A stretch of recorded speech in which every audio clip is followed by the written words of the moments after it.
Um, hey guys, what's going on? It's me, Jay. I'm here to talk about the tennis player Naomi Osaka, who recently faced a lot of challenges and allegations against her, as well as dealing with depression and anxiety. Um, as many people will know, she was thrusted into the spotlight in 2018 at the two and when she defeated Serena Williams, and she was this kind of anomaly and enigma to the press because she was half Japanese and half Haitian. Father was Haitian, father's Haitian, mother's Japanese, and she grew up in Japan. Partially, and she grew up in the United States, partially to a Haitian family. And she is just a tremendously dynamic um, tennis player. But recently, at one of the opens, she was grilled immensely by the press because of her desire during 2020 to wear these seven different masks that for each victim of police brutality, one of them being Jacob Blake in Wisconsin, and the media was just like they were doing with LeBron James. They were castigating her for it. They were saying that she was picking sides, quote unquote, that she was pushing politics into sports, and this kind of thing interjects with what a lot of what I talk about on my channel, not only with the rise of women in sports, with the rise of political representation in sports, which a lot of people don't like. People say, I don't want politics when I watch sports. I just want them to, as Laura Ingraham said, shut up and play. But she wasn't doing nothing wrong. She was just wearing these masks. Okay, now the newer story is that the tennis league, the tennis organization, has this requirement after tennis matches that they have to meet with the press. It's just a formality that they have to do. She wasn't feeling up to it because she struggles with depression, she struggles with anxiety, and she wasn't having it. So now they've they've painted a stereotype of her in the media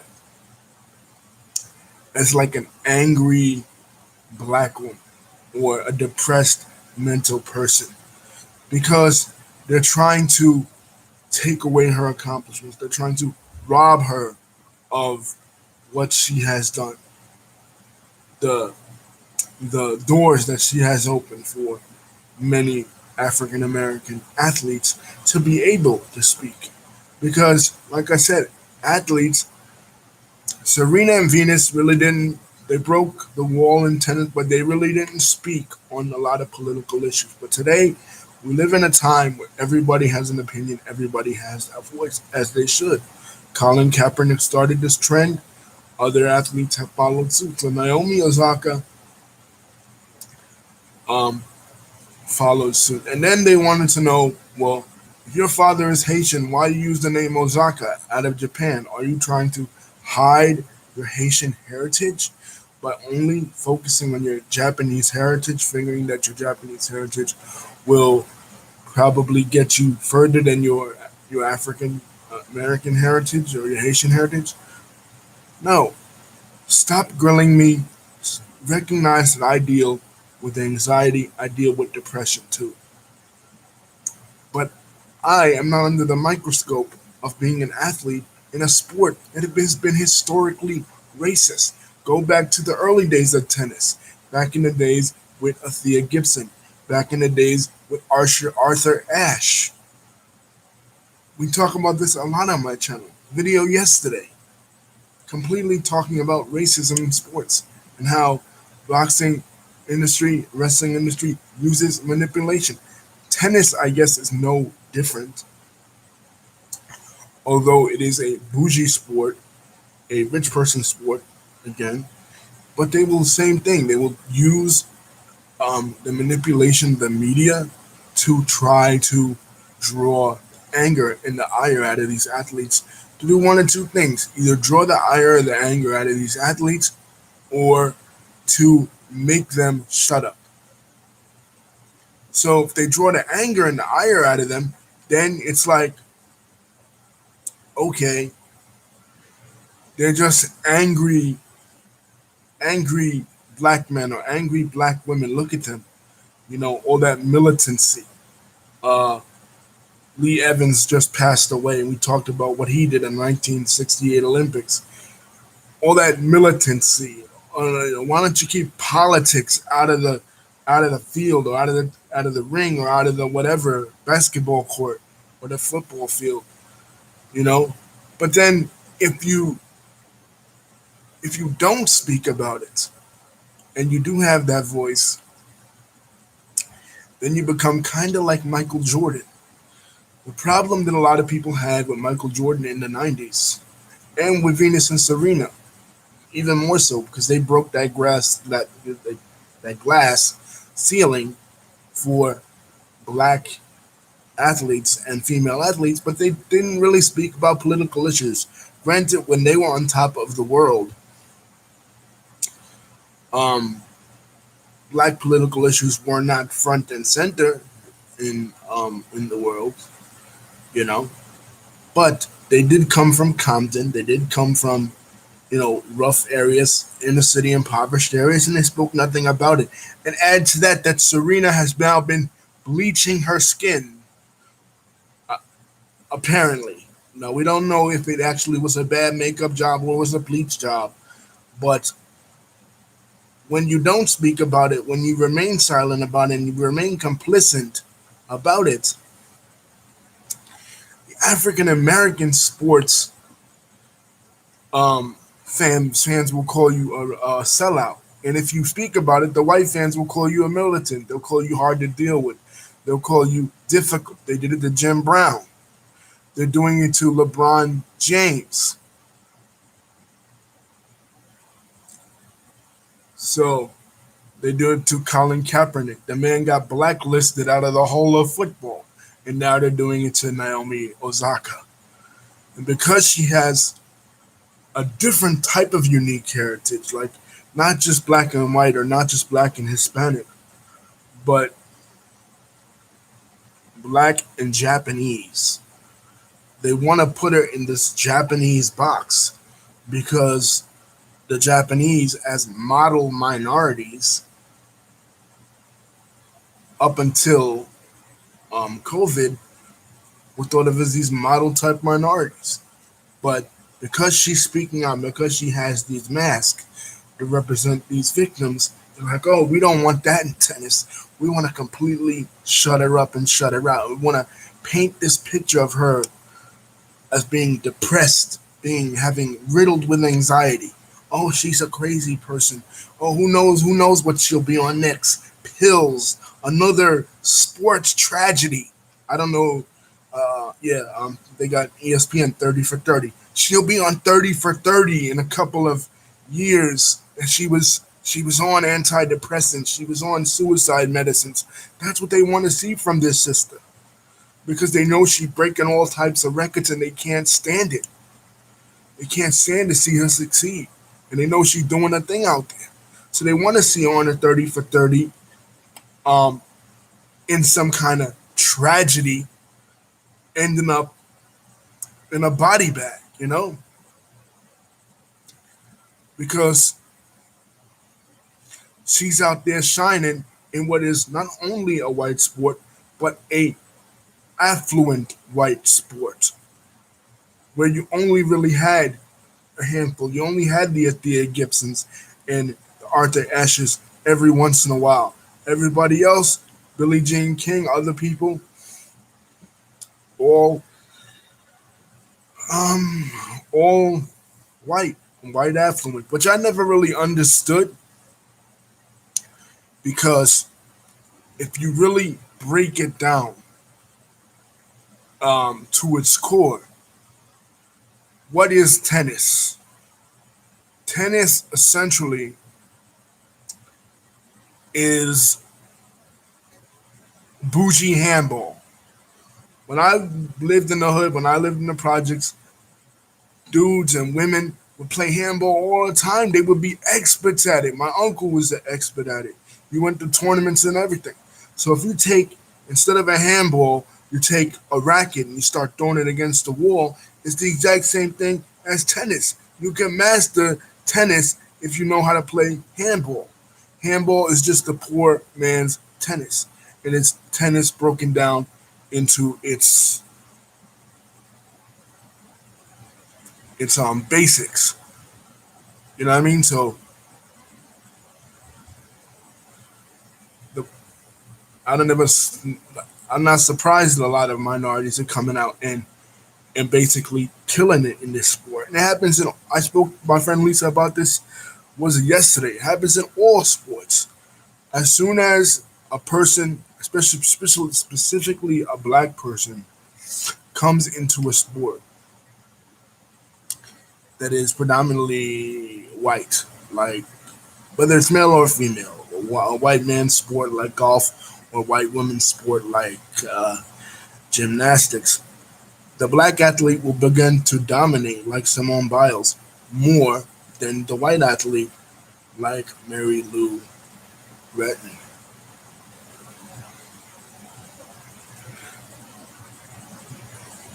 Simone Biles and Gabby Douglas are more well known than Mary Lou Retton. Tiger Woods is more known than any soccer. I mean, any golf player that ever was. The Rock is way more known than any wrestler that ever was. Muhammad Ali is more known than any boxer that ever was. Um, MMA, another example. Francois Ngannou, Israel Adesanya. Come on. It is obvious that black people just dominate in sports. It's just the way it is. You know what I mean? So a lot of times they don't like it when they wanna paint them in a negative light so that they can destroy their legacy. Hell, they would try to destroy Jordan's legacy, even though Jordan was like a goody two shoes and he didn't really do nothing. The association with his father and the gambling stuff that really put a tarnish on the man's legacy. Y'all know how it is, man. Y'all know how it is out there. So, but this sheds light on the pressure that athletes go through and the pressure that black athletes in particular go through with mental illness and anxiety. I deal with mental illness, I deal with anxiety, but I can't imagine having to go out there in front of like Wembley Stadium and shit and just perform with the best of the best person and then to be have it happen and to be thrusted into the spotlight at that point. You're not gonna know all the rules. You're not gonna know all the formalities about um I gotta talk to two press conferences after. Why? Why I gotta talk? You see me out there play. You see me do my thing. Mic drop. That's the way it should be. Boom. I'm done. I'm going to the shop. I'm hitting the showers and I'm doing what I gotta do.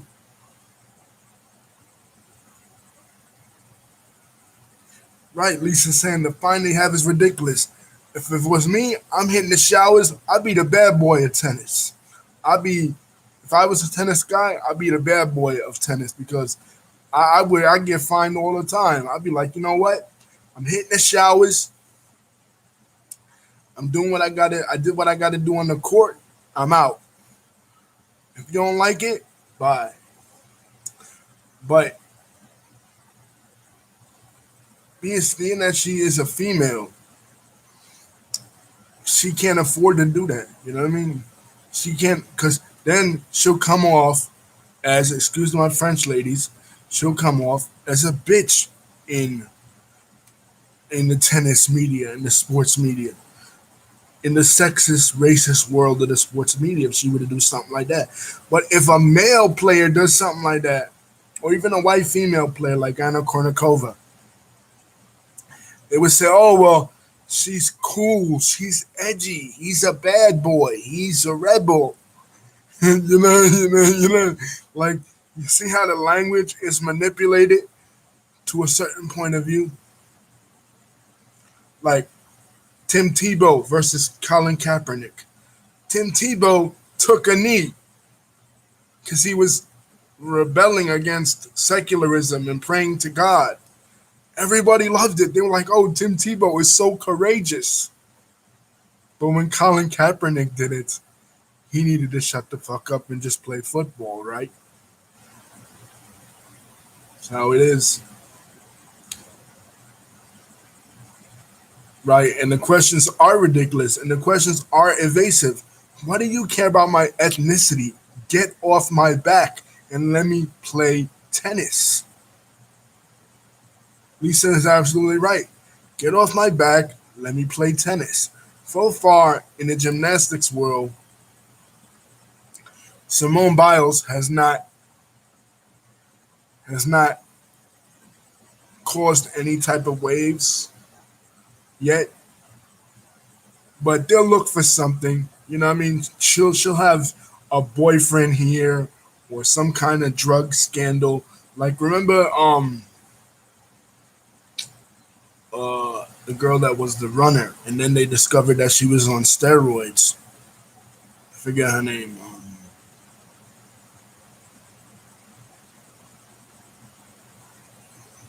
And anyway, the name will come to me. In the Olympics, and they were like, "Oh, well, see, steroids." Like if they discovered that about Usain Bolt, they would be like, "Oh, Usain Bolt is a cheater." But Michael Phelps was on performance enhancing drugs, and they never said he was a cheater.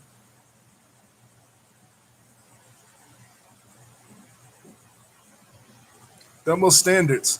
I mean, hell, Tanya Harding clubbed Nancy Kerrigan in the knee in order to prevent her from competing in the 90s, and nobody said that Tanya Harding was crazy. They forgave her. What if Tanya Harding had been black? you know, they just said, "Oh, poor Nancy Kerrigan. She was a victim of black rage." You see how the news media covers it?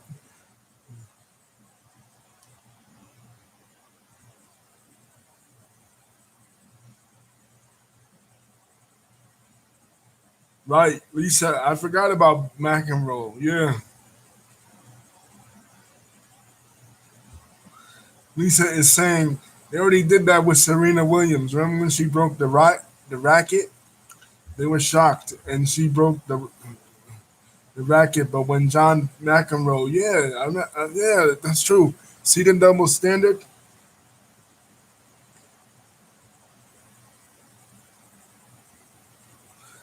If if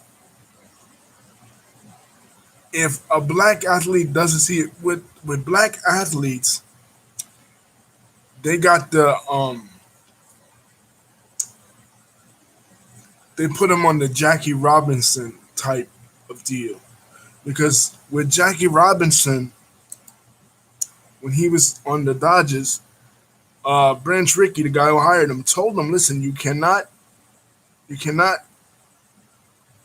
become mad because if you become mad, it's just another N word becoming mad. That's the way that's a society in baseball, and that's how the press will cover it. So they're held to a higher standard in society than white athletes.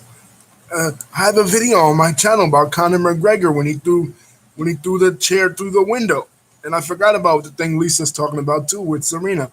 But Conor McGregor threw a chair through a window at a bus when he was feuding with Khabib, and people say, "Oh well, Conor, that's just how he is. He's a bad boy." Like no, but he.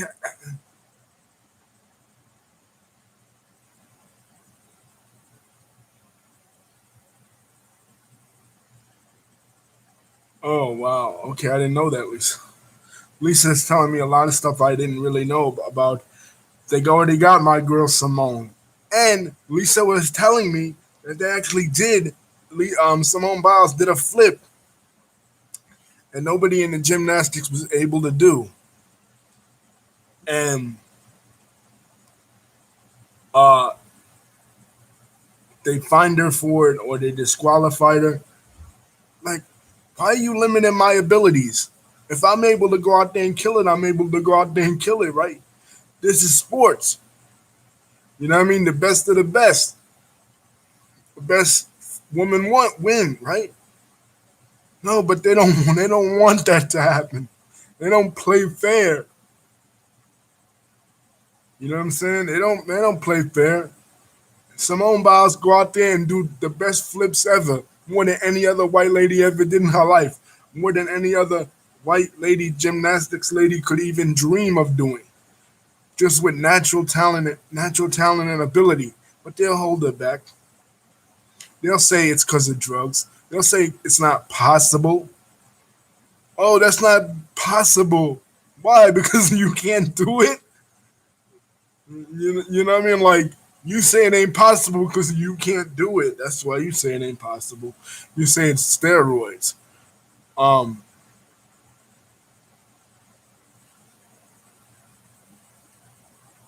you say Mark Henry can't be that strong. Usain Bolt can't be that fast. Simone Biles can't be that athletic.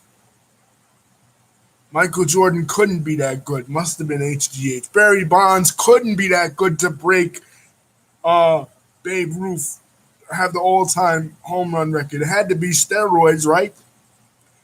Y'all are full of it, man. I mean, I can make a million videos on every single sport, every single American sport, and show you, male and female, show you the racism that is evident in the sports um, industry and how they build the black athletes up and then they tear them down the way they did with OJ, the way they did with Muhammad Ali, and the way they did with Barry Bonds. Just three examples, and how they do with Serena. But with this girl, they'll use her mental illness. They'll use the poor girl's mental illness that they are making worse with their actions in order to say that she is not fit to be on a Wheaties box. Oh, she's not fit to. But, okay, what about Ronda Rousey? Ronda Rousey, a basket case, an absolute basket case when she lost to Holly Holm in 2015. She went on a tour crying, threatening suicide. I mean, and nobody said, oh, Ronda Rousey, she's too weak for sports.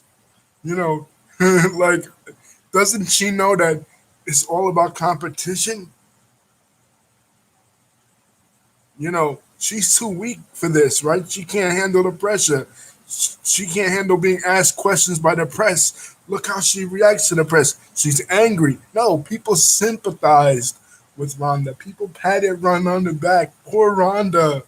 You know, it was a devastating loss, despite the fact, and Lisa has an old video of this where she's talking to a friend, despite the fact that, just like Lisa said in the video, Ronda told everybody that kicks was her weakness. The girl went for kicks, and that's how she won. So it wasn't your mental state, Ronda. It was because you were conceited. You were conceited, and you thought you were unbeatable, and you believed your own press clippings. You believed what Dana White was telling you, that you could defeat men, that you could defeat any woman on the planet, when you really were not that good. So when she lost her fight, she had a mental breakdown, and people sympathized. People mourned for her. Oh, Ronda, you know, the white folks. You know what I mean? Oh, Ronda, I can't, crying, hugging her and everything.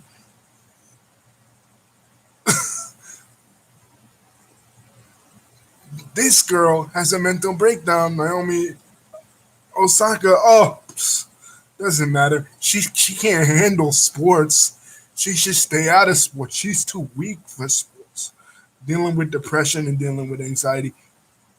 Leave sports up to the regular, mentally well, well people. Double standards. Double standards.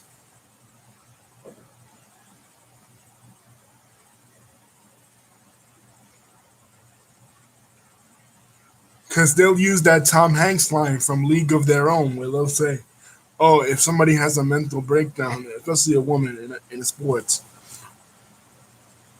a black woman, they'll say, "Oh, no crying in baseball or tennis or MMA." But no, certain athletes, oh, Tim Tebow, he wants to worship his God. He wants to bow, take a knee in the middle of the game, be all kinds of disruptive. Sure, let him do it. John McEnroe wants to curse people out, flip him the bird. Sure, let him do it, but not Serena. Colin Kaepernick can't do that.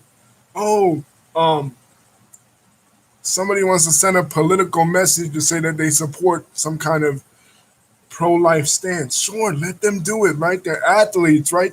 They have a right to do that. Like Kobe Covington, he has a right to wear his MAGA hat to UFC fights. But LeBron James doesn't have a right to tell Black Lives Matter. This girl doesn't have a right to wear the seven mask of the victims of black police brutality. So for Kobe Covington, it's cool. But for LeBron James and for Naomi Osaka, it isn't. This is bullshit, guys. And don't forget to like and subscribe. And remember, if you have a friend, whether they're a celebrity or an athlete or not, that is dealing with depression and anxiety, please get them help. Because depression and anxiety and other stuff is nothing to play with, nothing to joke with, guys. Serious issue. And a lot of times, social and societal pressures can bring that on.